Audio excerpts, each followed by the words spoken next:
All right, let's talk about reflection volumes and the lighting system in this game. So, it's simple, relatively simple. I'm going to build a little cube here to kind of demonstrate this. So, we have a block here, and I'm going to make its material white.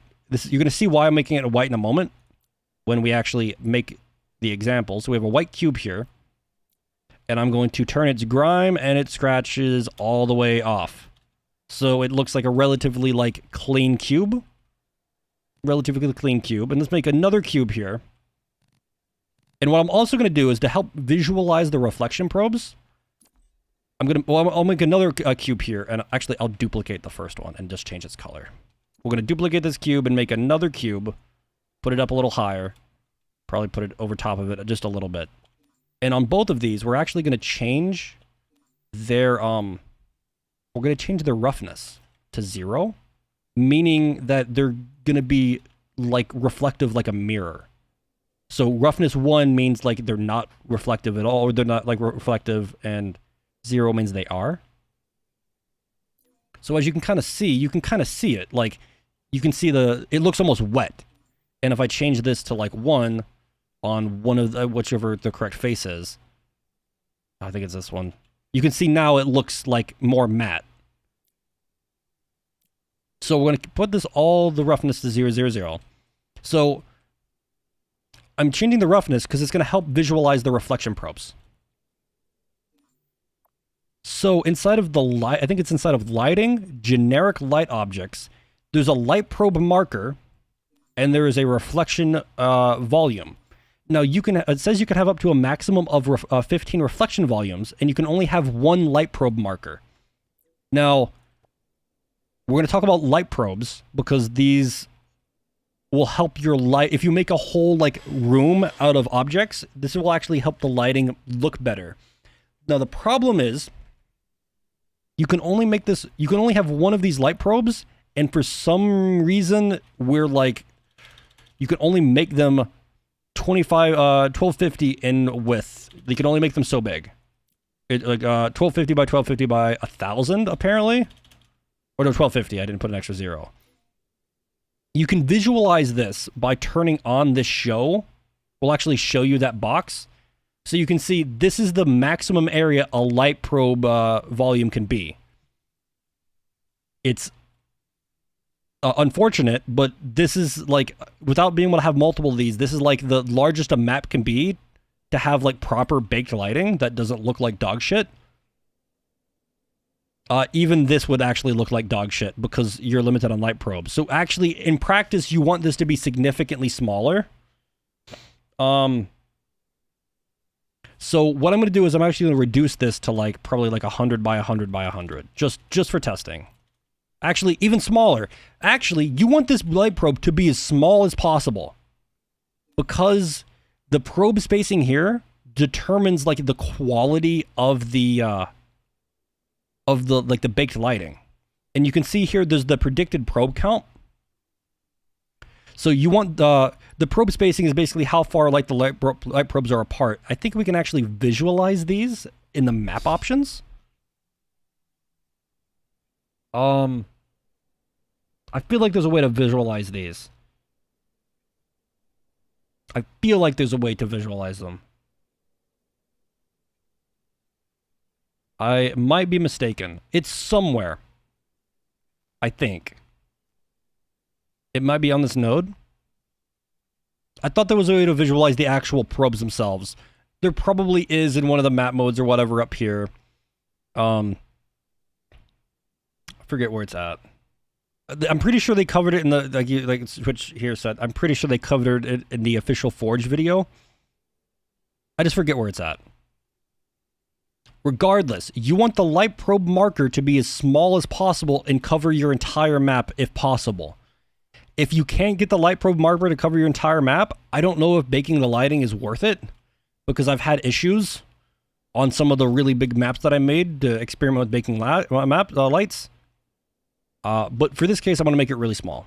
You want to make it small because you can get better resolution. The light probes aren't unnecessary because light probe spacing is 10. That means every 10 or so units there's a light probe, and like light probes over here, that doesn't fucking matter. We don't need light probes over here. You know, we're trying to reduce the unused light probe count because we only care about the items near our map, or the light probes near our map. Think of it like the light probe in this volume. Every so often there's going to be like a little, like there's going to be a point in space that the game uses to calculate the lighting. That's what the light probe spacing means. And if I could turn on the visualization for that, you would understand it. I'm going to change this to be something like really small though, like 10 by 10 by 10. And is that big enough? No, it's not. We need to make it probably like, let's make it 20 by 20 by 20 just to get everything. So now we have a light probe volume in a little 20 by 20 by 20 thing. I'm going to make it a little bigger just to make sure that we get all this. Let's just go 50 by 50 just to test. There's try to get rid of all the unnecessary junk on the side, like the unused space. If this is like way outside your map, try to shrink it if you can.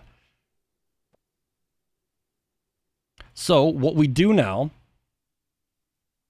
is we could bake the lighting, but actually I'm going to change the material of this block up here to red. I did this a couple days ago. So change the intensity to 1, change the color spread to 0. If you ever have issues with the colors being weird, it's the color spread. Change it to 0 and you'll have a solid color. So I'm going to make this whole ass thing red. Really we need to only change this face, but I'll make the whole thing red just cause. So now we have one red object and one white object. So if we walk into this, you're gonna notice that, you know, it looks all right. Like, doesn't look too bad. But there's no baked lighting and there's no reflections. Because like I said before, as you can see on this angle here, you can actually see the reflection of the skybox. But you can't see the reflection of this big red block looking at it at this angle. It's like, okay, well, why? Like, you can kind of see the mountains reflected here, but why can't you see the red block? And that is because this reflection volume, we haven't baked the reflection probes yet. So the reflection probe, it takes a 360 degree picture of where it's at and then uses that texture to kind of like project like fake reflections on a surface. And I'll show, and the position of this light reflection, the reflection volume should be as close to the perspective that your player is going to be in, your players are going to be in on your map. Because if it's not, the reason why you want your reflection probes to be at head level or as close to head level as you can be, is because there'll be distortion. You'll see this. I'll show you the distortion. And your goal is to try to reduce like how like desynced, I guess, not a good rate for this, the reflections on the object are compared to it. You'll see what I mean by the desync. I'll show it. But I guess the takeaway is the reflection volume should be centered at where you expect the player to like view the map from. Now that's not possible. That might not always be possible because you only have 16 of these. But if possible, if you can place these at head level, you should. So you can see here, like, we have another big volume. I'm not going to shrink it, even though you should try to keep this as small as possible. I'm going to put this at, like, roughly head level, like, about, here and about here or whatever. So this is about head level where you expect the player to look at our little thing we've constructed. So with that set up, let's look at this. Let's get a before and after. So if we come over here and we look, we have a, we don't see any reflections. And there's reflections here, but actually we need to get some lighting. I forgot about the add lighting. I almost baked it without doing that. So let's go add a generic light object. And it's like, okay, let's turn this light into a cone or a spotlight. And let's like push it over here so it's kind of like some of the light is actually hitting this. And And also, let's like maybe make another. Oh, I don't know. Let's hopefully this will like. Hopefully this will hopefully help visualize this some. I don't know if it will. All right, so you see here how look. Pay attention to the light. I'm pretty sure when we bake the lighting, there should be a shadow here when we bake the lighting. There should be. Unless I'm mistaken on how the lighting in this game works. Oh, also, make sure you have cast static shadows. Oh, there we go. It already has lighting. Forgot. There's a static cast static light, cast static shadows on this object. So if you don't have shadows, you don't have to bake it. Just make sure you're casting static shadows. I forgot about that. But hopefully this helps illustrate the point. So I'm going to go to the Halo set design and create a crate. A 4x4x4 crate over here. And this will show you this. I'll use this to kind of visualize what actually happens when you bake lighting. So if you come into this cube and you change its material, the Halo set design objects, most of them, if not all of them, have the ability to make the material emissive, which makes it glow. So I'm going to change this emissive material to something like, let's make it blue and change the color spread to 0. If your colors are fucked, remember, always reduce the color spread to 0 if it's fucked. We're going to change the grime amount to 0 and the scratch amount to 0 to remove those edges. And then now we can see what it looks like. You know, this is what our level looks like. It, you know, doesn't look that great. But also, we need to come into the light probe marker and actually adjust the light probe amount. I'm going to reduce the light probe spacing to about around 1,000 light probe. Let's go like 1,600 light probes. For this area, that's probably a lot, but this is just to visualize. So to actually build your lighting, good idea to save before you do this. If you open up the tools menu, the Q menu, on PC it's hold Q, and on the right there's the build menu, you can build the lighting. Now this might take a while, depending on how many light probes you have set up. This could take upwards of take a few minutes to finish. But it shouldn't take that long for us with how few light probes there were, or how few the number was estimated light probes, because that number's small. The smaller the number, the faster it should be. So when this finishes,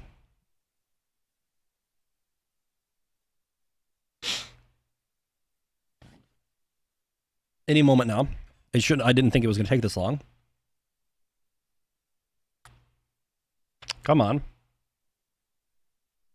There we go. So you can notice it doesn't look obviously different, except it kind of does in a few ways. So you might notice that the light. Look at the white block. If you paid attention before, you're going to notice that the white block was just white before. I mean, the glow of this object kind of made it look like there was light being cast on it. But look here, look right here. There's like some of the light, the blue light coming off this cube, is actually being cast on this white surface, and also this red. You can see here, there's a bit of red in this. Like you can see, like over here, it's actually kind of purple, like purplish, because the colors mixed together. And over here, you can kind of see like the red, and you can also tell that there's no reflections. Well, that's because there's also you have to bake reflections separately. So lighting's done, and you have to bake reflections separately. But that's what baking the lighting does. It actually makes the colors of it casts the light and the light color and stuff onto the other objects to kind of make it look more realistic. Because if you had a red piece of paper, if you have anything red or anything of a bright color, if you were to shine a flashlight of it, some of that light is going to bounce off and illuminate the objects around it with that color. And that's what's happening here. So now if I build the the reflection volumes, which normally seems to go faster, and I was to come over here and hit play, you can maybe already see it.